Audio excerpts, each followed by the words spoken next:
Ekibiina ky'ebyobufuzi ekya Forum for Democratic Change kirabudde gavumenti ya kuno ku bumenyi bw'amateeka obweyongedde ensangi zino singa tebusalirwa amagezi mu bwangu Uganda eyolekedde obuzibu obw'amaanyi ennyo. FDC egenza okukangula ku ddoboozi nga ababbi bakkonda ab'emmundu beeyongedde okujojobya ebitundu by'ensi ebiwera nga n'enju z'abantu oluusi bazimenya misana ttuku ng'obudde bulaba. Mu lukuŋŋaana lwa bannamawulire lwe batuuziza ku kitebe kya FDC Najja Nankumbi, amyuka Ssaabawandiisi ow'ekibiina kino Harold Kajja agambye nti gavumenti erina okukimanya nti obwavu obungi mu bantu bwe buvuddeko obumenyi bw'amateeka okweyongera ng'ensonga eno erina okugirwanyisa mu bwangu ennyo.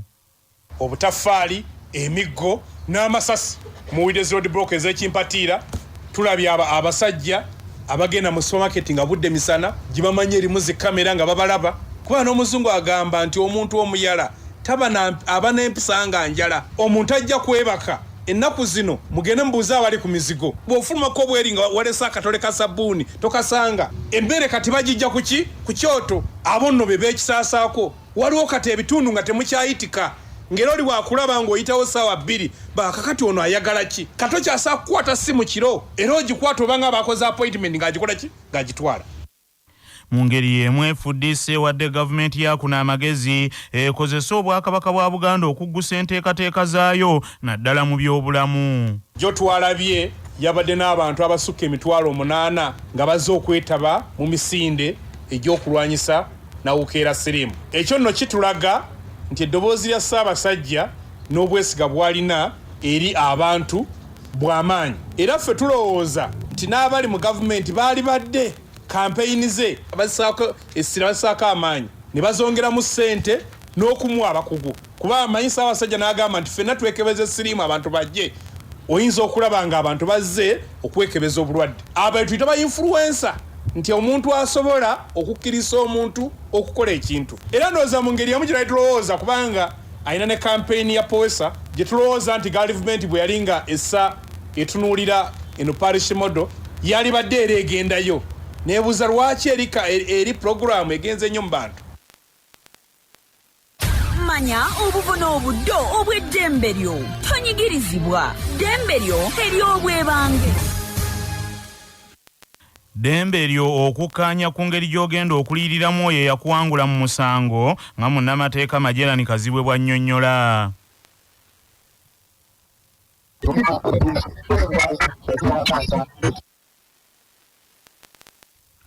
Gavumenti ya Uganda ewadde ssettendekero w'Amakerere ensimbi obuwumbi 2 mu obukadde 300 okuyambako mu ntambuza y'emirimu n'okusasula abakozi mu ssettendekero ono okukendeeza ku bakozi abalidduka olw'omusaala omutono okwegatta ku yunivasite za gavumenti empya. Abakulu mu yunivasite ya Makerere bawanjagira gavumenti ti abamu ku bakozi ba ssettendekero badduka ne bagenda mu yunivasite endala naddala ezo ezaakatandikibwawo empya nga Soroti University, Moon University n'endala. Abasomesa abalala abamu babadde baddukira mu ssettendekero eziri ebweru wa Uganda olw'emisaala emisava gye bafunayo ng'ate n'abamu basuubizibwa okukuzibwa ku mirimu ekitabadde Makerere. Kinajjukirwa nti n'omumyuka wa Ssenkulu wa Yunivasite ya Makerere Profesa Barnabas Nawangwe mubaka bwe ku matikkira ga ssettendekero n'agasembyeyo yateeka nnyo essira ku nsonga y'abasomesa abadduse Makerere ng'agamba nti kino kyolekedde okuzza yunivasite eno emabega singa tewabaawo kyamangu kikolebwa.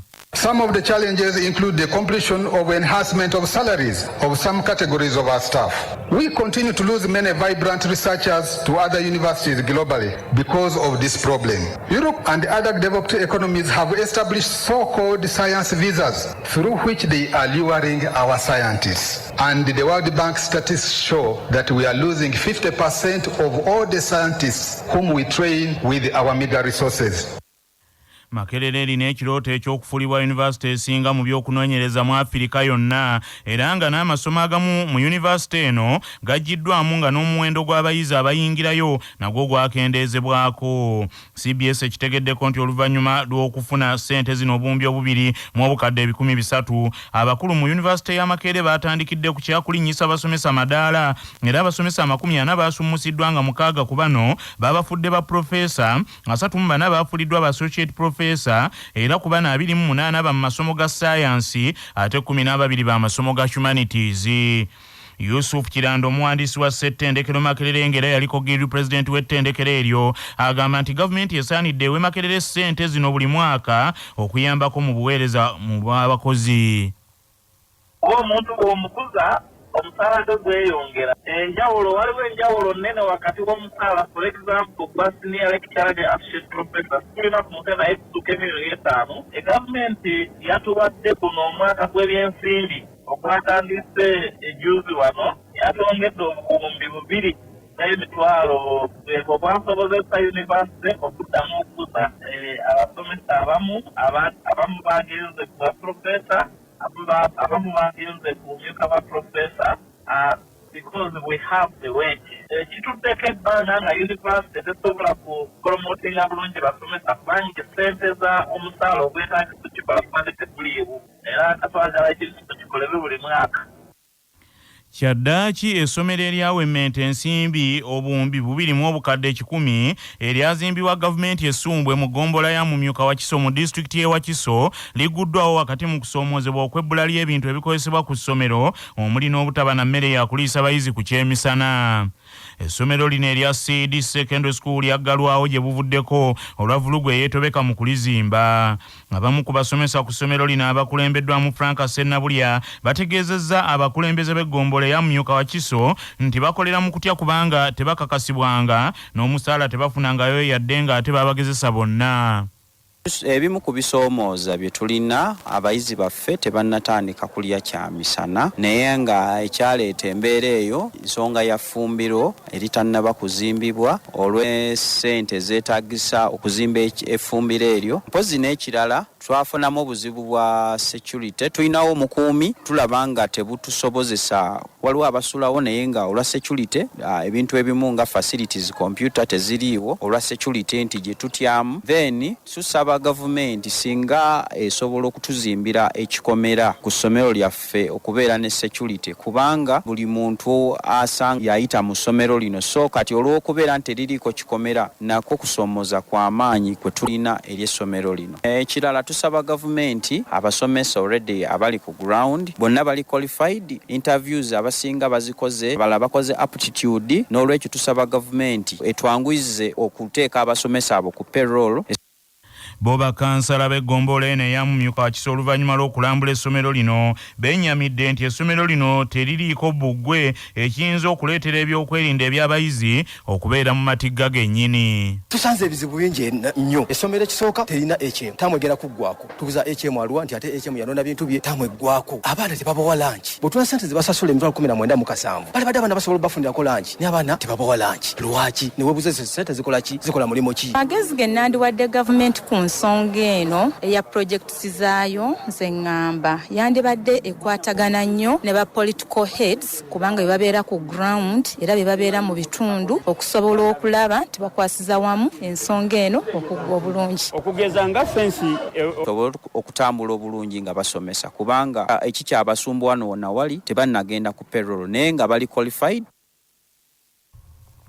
Akulira ebyemirimu n'abakozi mu ggombolola ya Mumyuka Wakiso Sylvia Nakyeyuna ategeezezza nti essomero lyetaaga okuyamba mu bwangu abayizi baleme okufiirwa. Tuli basanyufu nti gavumenti yalonda okutuzimbira essomero lyerimu lyokka lye tulina mu Wakiso sub-county nga secondary school eno CD school. Waliwo ebirala ebibasoomooza bye tuzudde ng'okubeera nti ekiyungu kyabwe tekinnaggwa n'abasomesa nga bakyayina ba volunteers naye ebyo bikolwako kuba contractor tannaweerayo ddala officially ssomero lino naye ekyekiyungu akikolako ekyekisaawa akikolako n'ekyabasomesa process yatandise nti abamu bakoze aptitude interviews abalala bali mu process okubeera nga baba confirminga ate babateeke ku payroll. Amawulire g'ebyemizannyo mu mawulire gaffe agacya Basafama gakutuusibwako Modernity amajani agalimu eddekende omuli aga kisubi tangawizi ne vanira. Wanywedde kacayi ka Modernity akawoomu gasange mu maduuka ne supermarket zonna. Modernity, your best choice. Tiimu ya Uganda ey'omuzannyo gwa basketball ya Uganda Silverbacks eteereddwa mu kibinja mu mpaka ez'omwetooloolo ogwokubiri ez'okusunsulamu ensi ezinaakiika mu mpaka z'ensi yonna eza FIBA World Cup ez'omwaka ogujja. Mwetololo ogwasoose ogwabadde mu kibuga Kigali ekya Rwanda, Uganda Silverbacks yakubiddwa emizannyo gyonna ebiri gye yazannye nga yakubiddwa Cape Verde obugoba 87 ku 78 era n'ekubibwa Nigeria obugoba 9 ku 72.